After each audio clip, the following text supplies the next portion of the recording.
అదరకొట్టే కారం రంగు రుచి ఆచి కారం పొడి.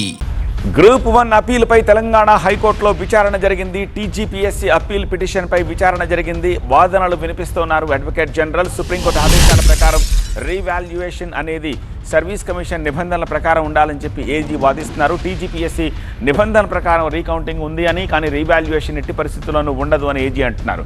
టీజీపీఎస్సీకి ఇంటిగ్రిటీ లేదని సింగిల్ జడ్జి తీర్పులో ఉంది. ఇంటిగ్రిటీ అనేది చాలా సున్నితమైన పదం అని హైకోర్టు అంది.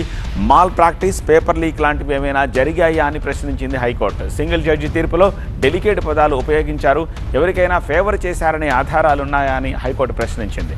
ఇలాంటి విషయాలపై తీర్పిచ్చేటప్పుడు అన్నీ పరిగణనలోకి తీసుకోవాలి అంది హైకోర్టు. మెయిన్స్ ఎన్ని భాషల్లో నిర్వహించారని అడిగింది. ఇంగ్లీష్, తెలుగు, ఉర్దూలో నిర్వహించామని ఏజీ సమాధానం చెప్పారు. టీజీపీఎస్సీపై నిందలు వేయడం సరికాదన్నారు ఏజీ. టీజీపీఎస్సీ రాజ్యాంగబద్ధమైన ఒక స్వతంత్ర సంస్థ అని, టీజీపీఎస్సీపై సింగిల్ జడ్జి వ్యాఖ్యలు సరికాదని ఏజీ అభిప్రాయపడ్డారు. తెలంగాణ రాష్ట్రం ఏర్పడిన తర్వాత గ్రూప్ 1 పోస్టులు భర్తీ కాలేదా అని హైకోర్టు ప్రశ్నించింది.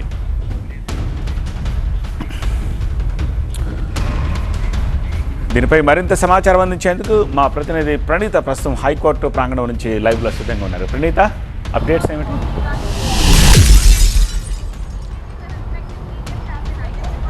సో చీఫ్ జస్టిస్ మాత్రం ఒకటే అంశాన్ని లేవనెత్తున్నారు. ఎందుకంటే సింగిల్ బెంచ్ జడ్జి ఇచ్చినటువంటి తీర్పులో చాలా కీలక అంశాలు ప్రస్తావించారు.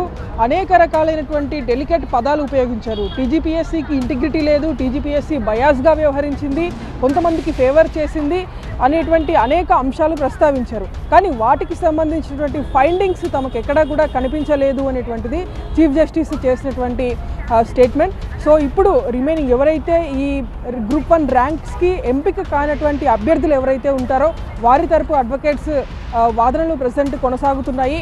వాళ్ళు సింగిల్ బెంచ్ జడ్జి ఇచ్చినటువంటి తీర్పును సమర్థిస్తూ వాళ్ళ వాదనలు వినిపిస్తున్నారు. కాసేపు క్రితమే రచనారెడ్డి తన ఆర్గ్యుమెంట్స్ని స్టార్ట్ చేసింది.